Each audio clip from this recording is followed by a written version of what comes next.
Viongozi kutoka nchi kadhaa duniani walikutana jana Jumanne mjini London, Uingereza kutathmini njia za kumaliza mzozo nchini Sudan.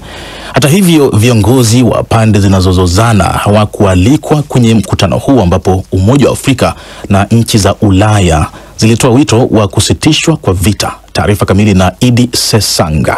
Katika kumbukumbu ya miaka miwili tangu kuanza kwa vita vya wenyewe kwa wenyewe nchini Sudan, Uingereza, Umoja wa Ulaya na washirika wao wa kimataifa wameahidi zaidi ya euro milioni 800 kusaidia katika kukabiliana na janga kubwa zaidi la kibinadamu duniani, kulingana na Umoja wa Mataifa. Mkutano huu wa siku moja uliofanyika jijini London uliandaliwa kwa ushirikiano kati ya Umoja wa Afrika, Uingereza, Ujerumani, Ufaransa na Umoja wa Ulaya, na ulihudhuriwa na maafisa kutoka zaidi ya nchi 15 na mashirika ya kimataifa. Hata hivyo, hakuna wawakilishi kutoka pande zinazozozana nchini Sudan, jeshi la Sudan wala kikosi cha wanamgambo cha Rapid Support Forces RSF waliokaribishwa kwenye mkutano huo.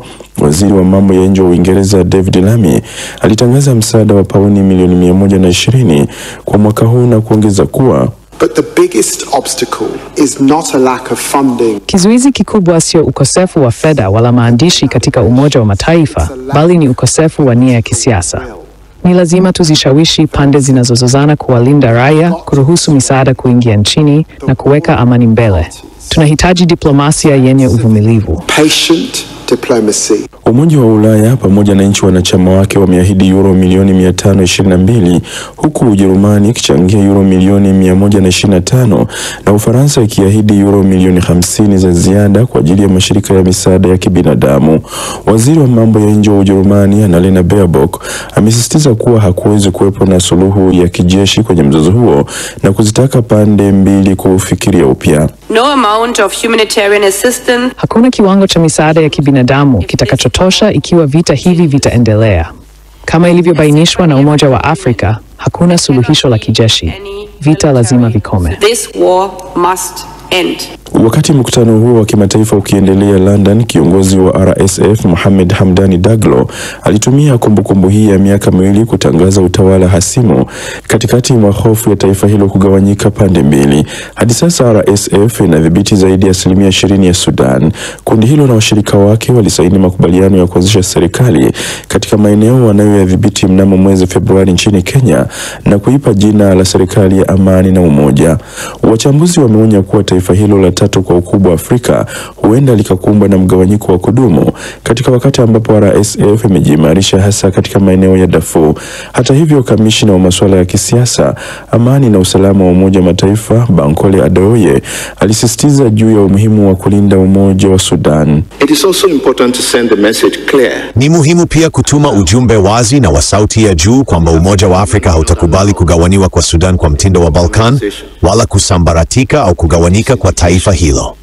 Ni lazima tulinde mamlaka kamili, mipaka ya kieneo na umoja wa kisiasa wa Jamhuri ya Sudan.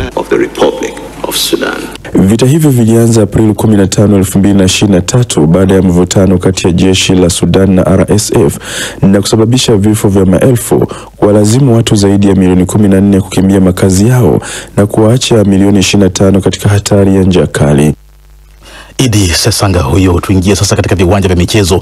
Barcelona na Paris Saint-Germain zimetinga nusu fainali ya ligi ya vilabu bingwa Ulaya licha ya kushindwa katika mechi zao za robo fainali mkumbo wa pili usiku wa kuamkia leo. Haya yanafanyika wakati ambapo Real Madrid wana kibarua kigumu usiku wa leo dhidi ya Arsenal, nao miamba wa Ujerumani Bayern Munich wakiwa wana mlima wa kukwea dhidi ya Inter Milan. Madrid na Bayern wote wakiwa wamefungwa katika ungo ya kwanza ya robo finali. Jacob Safari ana mengi katika ripoti ifuatayo. Barcelona walisafiri Ujerumani kupambana na makamu bingwa wa Ulaya msimu uliopita Dortmund, wakiwa kifua mbele 4-0, ila Dortmund waliotia baridi kidogo kwani waliwafunga 3-1 katika uwanja wa Signal Iduna Park. Serhou Guirassy alifunga mabao matatu ya Dortmund kwenye mechi hiyo waliowalemea pakubwa hawa wapinzani wao, na Barca walipata la kufutia machozi kupitia kwa Rami Bensebaini aliyefunga kwa bahati mbaya katika lango lake.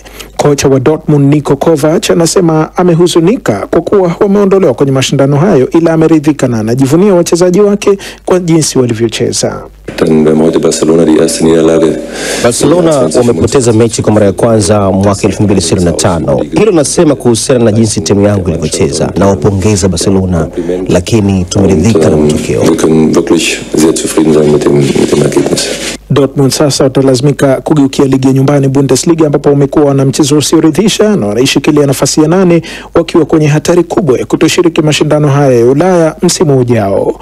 Ama kwa Barcelona, kocha wao Hansi Flick amesema la muhimu kwao sasa ni kwamba wamefika nusu finali ya ligi ya mabingwa licha ya kupoteza mechi ya jana.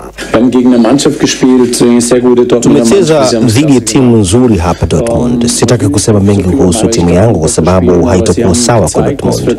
Wamejilinda vizuri na wametupa wakati mgumu sana leo, ila tumetenga nusu finali. Katika robo finali nyingine jana, kocha wa PSG Luis Enrique sasa anajitapa kwamba timu yake ndiyo yenye kikosi bora zaidi duniani. Enrique amesema haya baada ya kufuzu hiyo hatua ya 4 bora licha ya kurambishwa mabao 3-2 na Aston Villa na kufuzu kwa jumla ya mabao 5-4. PSG sasa watakumbana na mshindi kati ya Arsenal na Real Madrid, huku Barcelona wakiwa watapatana na mshindi kati ya Bayern Munich na Inter Milan ambao watacheza hii leo. Arsenal na Inter wako kifua mbele katika mechi zao za usiku wa leo, Arsenal wakiwa waliwalima Real Madrid 3-0 huko London na Inter wakiwa walivuna ushindi wa 2-1 mjini Munich. Kiungo wa Real Madrid Jude Bellingham amesema kauli mbiu iliyokuwa miongoni mwa wachezaji wa Madrid kuelekea mechi yao leo ni kukipindua kipigo. Hakuna mengi unayoweza kuifanyia Real Madrid katika ligi ya mabingwa ambayo haijafanywa, na leo ni fursa yetu kufanya kitu ambacho hakijafanywa kwa mara ya kwanza, na hilo ni muhimu sana kwetu. Kwa upande wa Arsenal, wao nao wanaamini kwamba baada ya dakika 90 watakuwa washalisogeza goli la pili katika hatua ya nusu finali. Huyu hapa mlinda lango wao David Raya. Chochote kinaweza kutokea katika kandanda. Tunakwenda kuicheza mechi hii tukisaka ushindi. Hatuendi kujilinda tu, tutajituma kutoka dakika ya kwanza. Tunataka kuishinda mechi hii. Safi kabisa, tumeifunga awamu hiyo ya uchambuzi wa ripoti zetu muhimu mchana huu, na sasa ni wakati wa kuyasikia yanayovuma kwenye mitandao ya kijamii. Tatu Karema yupo hapa studioni. Shukran sana Bruce. Kwa kweli ni mengi yaliyomo kwenye mitandao ya kijamii, lakini baadhi tu ya yale ambayo nimedondoa kwa sasa. Naanzia nchini Kenya. Nchini Kenya ni kwamba tume ya maadili na vita dhidi ufisadi EACC imewalenga maafisa wakuu wa kaunti ya Kiambu, akiwemo gavana wake Paul Kimani wa Matiang'i kwa Matangi kwa madai ya mikataba ya ulaghai ya thamani ya shilingi bilioni 1.5. Sasa Bruce, kulingana na taarifa ya EACC ambayo ilitolewa jana Jumanne, uvamizi uliofanywa jana asubuhi na mapema ulisababisha kupatikana kwa shilingi milioni 12 za Kenya pamoja na dola 13,000 pesa taslim ndani ya nyumba ya Matangi. Kwa Matangi sasa ni benki. Sasa ni gavana. Ni gavana. Unajua pesa yategemea nani ameishika, sio? Sasa msako huo unafuatia uchunguzi wa muda mrefu kuhusu madai ya ubadhirifu wa fedha katika serikali ya kaunti hiyo. Tukio hilo linaendelea kuzungumzwa sana na pia limezua hisia na maoni mseto katika mitandao ya kijamii hasa nchini Kenya. Na nikianza na maoni, kuna Francis Gaidho anasema hii ni ajabu. Wiki iliyopita tu alikuwa ametumia pesa hizo za kaunti kununua vijana ili kumshangilia pamoja na William Ruto huko Githunguri. Hajafanya lolote la maendeleo tangu achaguliwe, mbali na maneno mengi matamu kwa umma yaliyojaa uongo na makundi mengi tu ya WhatsApp. Na Daktari Boni Khalwale, huyu ni seneta kule, anasema kwa hiyo EACC imemkamata gavana wa Matangi kwa kuwa ana shilingi milioni 12 nyumbani pamoja na dola 13,000 pekee. Tafadhali, labda ikiwa ni kujaribu kubadilisha vita dhidi ufisadi, akimaanisha kwamba gavana wa Matangi ni mfanyi biashara maarufu. Kwa hivyo hizo sio pesa za kushtua. Kulingana na Khalwale, anasema hizo sio pesa za kushtua. Wajua ile na shilingi 10 inategemea nani ameshika shilingi 10 ile. Kwa mwingine ni keep change wanasema. Wengine ni pesa nyingi ambazo zinawafaa. Victor Kanda anasema huenda kweli kuna hujuma na uwindaji wa kisiasa, lakini ukweli mmoja ambao ni dhahiri ni kwamba Kimani wa Matangi hatekelezi majukumu yake ipasavyo. Anaweza kulaumu maagizo kutoka juu ambayo yanaweza kuwa ya kweli, lakini pia ni mzembe na fisadi. Miundombinu ya Kiambu inasikitisha.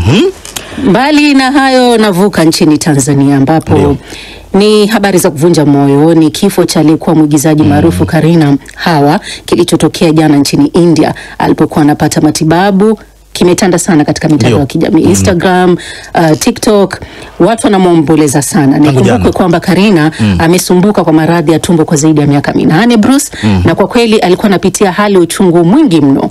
Aliweza pia kufanyia upasuaji zaidi ya mara 20. Binafsi pia nilikuwa namfuatilia. Kwa hivyo hata mimi pia imenisikitisha kwa kweli. Na Kareena ameombolezwa na endelea kuombolezwa sana kwenye mitandao mbalimbali. Betty Pretty anasema pumzika dadangu, umepigania uhai wako kwa muda mrefu ila maumivu makali hayakukupa sikio, lala palipo na wema, wewe ni shujaa. Upo salama, hakuna uchungu wala operesheni zaidi.